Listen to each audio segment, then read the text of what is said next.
ఇవాళకి కూడా ఇంత ఆధునిక సమాజంలో కూడా మగపిల్లలు ఆడపిల్లలు బయటికి ఎడుతున్నారంటే తల్లి తండ్రి చెప్పవలసిన మాట ఒకటి ఉంది. గోవ్యాఘ్ర సంవాదంలో అనంతామాచ్యుడు భోజరాజ్యంలో చెబుతారు ఆ మాట. తల్లి గోవు పిల్ల దూడకి నీతులు చెబుతుంది ఖచ్చితంగా.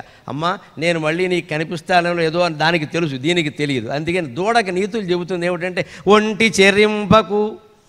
ఒంటి చెరింపకు పొలముల ఇంటికి కడు పొద్దుగలుగనే తెంచుసురా వెంటబడి పొడుచు గోవుల జంట జనకు క్రయ్యబడకు సందడి జగుచో. ఈ మాట విన్నా వినకపోయినా మాటి మాటికి పిల్లలకి చెబుతూనే ఉండాలి. ఎదుగుతున్న పిల్లలకి అది తల్లిదండ్రుల బాధ్యత. ఒకసారి వినడు, రెండోసారి విసుక్కుంటాడు, మూడోసారి ఆలోచిస్తాడు, నాలుగోసారి దారికి వస్తాడమ్మా. ఖచ్చితంగా అందులో తేడా ఉంది. ఎందుకంటే అప్పటికి కొన్ని అనుభవాలు ఎదురవుతాయి. నాన్నగారు చెప్పినప్పుడు వినకపోవడం వల్లే కదా ఇలా జరిగింది, ఇప్పటికి కూడా తెలుసుకోకపోతే ఎలాగా అని దారికి వస్తాడు. 25 ఏళ్ల పాటు దారికి రాని పిల్లాడు కూడా పెళ్ళైన తర్వాత దారికి వస్తారమ్మా. ఎందుకంటే వాడికో పిల్ల బయలుదేరింది చాలు.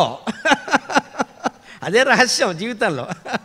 వాడికో పిల్లాడో బయలుదేరారు, వాళ్ళకి 4 ఏళ్ళు 5 ఏళ్ళు వస్తున్నాయి. వాళ్ళు అంతవరకు బాగానే ఉంటారు. అక్కడి నుంచి నెమ్మదిగా నేను విన్నాం అన్న మొదలెడతారు. అప్పుడు తెలుస్తారు తల్లి తండ్రి మాతృదేవో భవ పితృదేవో భవ మొదలెడతారు. ఇక్కడ డైనింగ్ టేబుల్ దగ్గర కూర్చొని అమ్మని నాన్నే పొగడమే పని. ఎందుకంటే పిల్లలు ఎదురవుతున్నారు ఇక్కడ, వాళ్ళు మొట్టుకెళ్ళేస్తున్నారు. ఇక్కడ 50 ఏళ్ళు దాటినా ఏ మొగాడినైనా మీరు గమనించండి, వాళ్ళ అమ్మని నాన్నే పొగుడుతాడు. అప్పటికే బయటికి వెళ్ళిపోయారు, ఇంక సేవ చేయక్కల్లా వెళ్ళిపోయారుగా.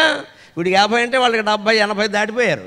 సర్వీస్ బాధ్యత లేదు. పిల్లల దగ్గర పిల్లలు ఉన్నారు అక్కడ. ఎందుకని మా అమ్మే మా నాన్నే బతుకుండగా ఎలా చూశాడో తెలియదు వాళ్ళని. ఎందుకని ఇవి ఇందులో 2 ప్రయోజనాలు. ఒకటి భార్యకి పాఠం ఎక్కడ నువ్వు సరిగ్గా చేయని చెప్పడం. రెండోది పిల్లలకి మీరు నా పట్ల అంత గౌరవంగా ఉండాలి. ఈయన గారు ఉన్నాడో లేదో వెళ్ళిపోయిన వాళ్ళని అడగాలి. ఇప్పుడు అది ముందే గ్రహించుకుని ఏ కొడుకు ఏ కూతురు అయితే తల్లిదండ్రుల మాటలు పిల్లల దగ్గర చెప్పి వాళ్ళని సక్రమంగా పెంచుతారో అప్పుడు విలువ వాళ్ళకే ఉంటుంది ఖచ్చితంగా.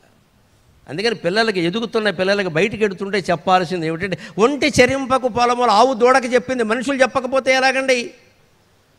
ఎక్కడ పడితే అక్కడ నీ ఇష్టం వచ్చినట్టు ఒంటరిగా తిరక్కో. రాత్రి ఇంటికి పొద్దుగలుగా నే తెంచుచురా. ఇగో పొద్దు కొంకకుండా 8 కాకుండా ఇంటికి వచ్చేయాలి అబ్బాయి అని చెప్పాలి. అమ్మాయికి అయితే ఇంకో గంట ముందే రావాలని చెప్పాలి. నేను మహిళా మండలి వాళ్ళు గొడవ చేస్తే నేనేం చేయలేను, ఆ గంట మినహాయింపు ఉంటుంది. మనం మాట్లాడేది సత్యం, చెప్పేది ధర్మం. అనుసరించిన వాళ్ళు అదృష్టవంతులు, అనుసరింకపోతే వాళ్ళ కర్మ వాళ్ళది, నాకు అనవసరం. ఖచ్చితంగా చెప్పాలి. ఇంటికి పొద్దుగలుగా నేతించుసురా. 8 కాకుండా వచ్చి వాడి కోసం అన్నం తినడం మానేసి చూస్తూ కూర్చోవాలా తల్లిదండ్రి. తల్లే కాదండి తండ్రి కూడా. మీ నాన్నగారు వచ్చారు కానీ అన్నం తినలేదురా, నీతో పాటు తింటానంటున్నారు అని 2 సార్లు అంటే 3వ సారి బుద్ధి వస్తుందమ్మా.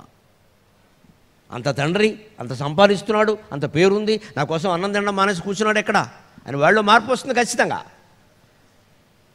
ఈ ప్రయత్నం మనం చేయాలి. ఇక్కడ ఒంటి చెరింపకు పొలముల రోడ్లలోనే ఇష్టం వచ్చినట్టు తిరగద్దు. ఏ నగరంలో ఏమైందండి ఇవాళ 11 దాటితే పరిస్థితులు ఎలా ఉంటున్నాయండి. మరి అటువంటిప్పుడు మన పిల్లలు బయట తిరిగితే ఏమవుతారండి చెడిపోక. అందుకే ఈ మాట ఎప్పుడో 100 ఏళ్ల క్రితం కావ్యాల్లో చెప్పడం ఏంటి, ఇప్పుడు వర్తించడం ఏంటండి. సాహిత్యం శాశ్వతం, సర్వేశ్వరుడు శాశ్వతం, సాహిత్యం శాశ్వతం. అది ఎప్పుడు వర్తిస్తుంది. ఒంటరిగా తెరకూరికి ఎందుకని ఎవడో కొట్టుకుంటారు, ఏదో గొడవ అవుతుంది, మన వాడు అక్కడ ఊరికే ఉంటాడు. ఇప్పుడు ఊరికే ఉండగా ఫోటో తీస్తాడు, దాన్ని ఫేస్బుక్లో పెట్టాలి కదా. అంతే వీడిని బుక్ చేసేస్తారు పోలీసుల ముందు, వాళ్ళని వదిలేస్తారు, వాళ్ళు మారిపోతారు. ఎందుకంటే వాళ్ళకి నాయకుడు రికమెండేషన్ చేశారు, మన వాడికి ఎవడూ చేయలే, వీడిని మూసేస్తారు. నువ్వెందుకున్నావు అక్కడ, నీకేం పని అంటాడంతే. వీడు అక్కడ బెదిరిపోయి ఏదో మాట్లాడతాడు, ఫోన్ సహా మొత్తం లాగేస్తారు. ఇక్కడ అది చెప్పాలి. 8 కాకుండానే ఇంటికి వచ్చి ఆడపిల్ల అయితే ఇంకో గంట ముందు వచ్చి ఏమో బాగులేదు పరిస్థితులు, నేను చూస్తూ ఉంటాను మీకోసం, లేదు తప్పనిసరి పంపవలసి వచ్చింది, చూస్తూ కూర్చో, వెంటనే గంటకో ఫోన్ 10 నిమిషాలకో ఫోన్ కొట్టే వచ్చామని చెప్పు.